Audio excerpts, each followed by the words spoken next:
silang naroon mismo nung nangyari ang malagim na aksidente. Isa sa kanila ang 65 anyos na ngayong si Gomer na dati raw nagtrabaho noon sa construction kasama niya at kanyang kapatid na si Nelson.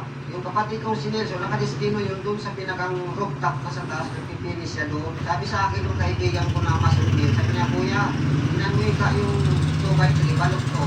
Sabi ko, oo ano, kung quarter to 4, palabas na kami. Patutuloy pa natin yung semento dito, no kuya? Tsaka babalikan pa naman natin to. Tingin ko, okay na kapit nito eh. Tara na.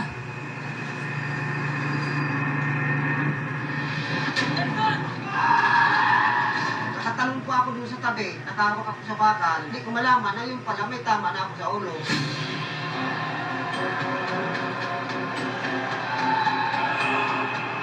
Kung naimasmasan ako, buga na ako dun sa mga bumagsak na kahoy at saka yung simento, napakataas ng tambak ng mga kahoy sa simento.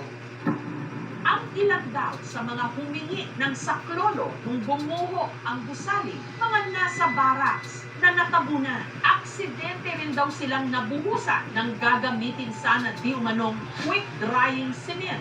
Si Gomer na-rescue pero ang kanyang kapatid na si Nelson hindi nakaligtas. Kapatid ko nga jackhammer na lang yun, bago makuha. Wala na ako nung makita ko, lalo nung tinamang pa siya ng jackhammer. Masakit po ma'am, papanaginipan ko si Nelson na humingi siya ng justisya.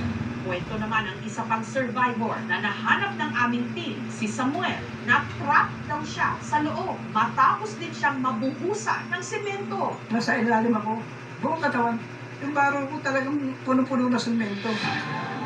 Ay, marami ako naririnig. Yung mga nagdadaing